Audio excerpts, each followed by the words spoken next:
Totoo ba yung mga sirena, ma? Sa tagal na nating nakatira dito malapit sa dagat, wala pa akong nakikitang sirena. Sabagay. Pero may iba tayo. Bakit kayo naghiwalay ni Papa, ma? 20 years nang nakalipas pero kita ko pa rin. Patay na patay ka pa rin sa kanya. Malalaman mo din yan balang araw. Siguro nahuli mo siyang may babae, no? Kati-kati talaga ng legs ko. Parang laging may kaliskis. Kaliskis?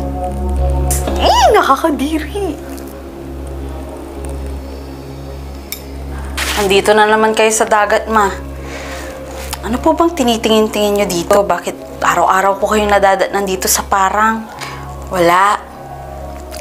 Naaalala ko lang ang papa mo kapag andito ako. Lumipat na tayo ng bahay. Huwag na tayo dito malapit sa dagat. Doon tayo sa Maynila. Pwede tayong tumira doon para naman kalimutan nyo si Papa. Hindi pwede. Dito na tayo namulat. Dito ka na rin lumaki. Dito tayo habang buhay. O, tara na, pumasok na tayo sa loob. Bakit nga ba kasi kayo naghiwalay? Hanggang ngayon clueless ako eh. Itapon na kaya natin yung mga shells dito, ma. Itong vase na to, nagawa sa shell. Pamigay na lang natin. Anak, wag. Yung mga shells na yan, bigayan ng Papa mo. Kung itatapon mo yan, para mo na rin binastos yung Papa mo.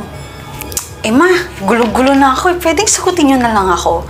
Bakit pa kayo naghiwalay ni Papa? Mahal na mahal nyo ang isa't isa pero naghiwalay kayo. Tapos ngayon hindi nyo masabi kung ano ang dahilan kung bakit kayo naghiwalay.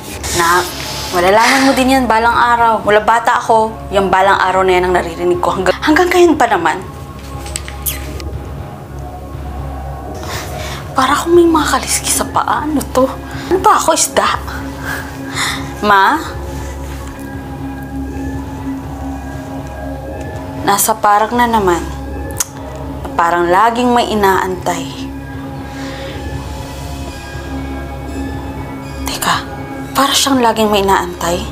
Yung mga collections niya na galing kay Papa Shell. Tapos tinutubuan ako ng mga kaliskis.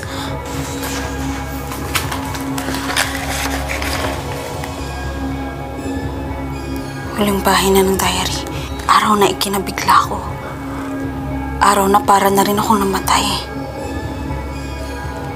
Nakita ng dalawa ko kung paano, sino at ano ang asawa ko. Siya ay isa pa lang. Anong ginagawa mo sa diary ko?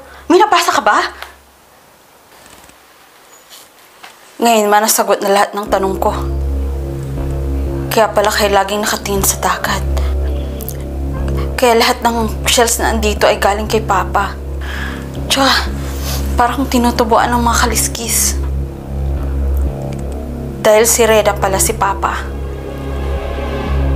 Ito na, sasabihin ko na. Oo, si Rena ang Papa mo. Totoo ba? Pero hindi yung literal na sirena dahil hindi totoo yun. Bakla. Bakla ang Papa mo. Nakita ko sila ng kumpare namin. Naglalampungan sa dagat. Kaya ako laging nakatingin sa dagat. Dahil syempre namimiss ko siya. At yung mga shells na yan, mangingisda siya. At yan lang ang kaya niyang irigalo sa akin. At yung kaliskis mo sa paa, huwag kang asyumera, hindi ka sirena. Lahi natin yan. Pero mawawala din naman yan agad.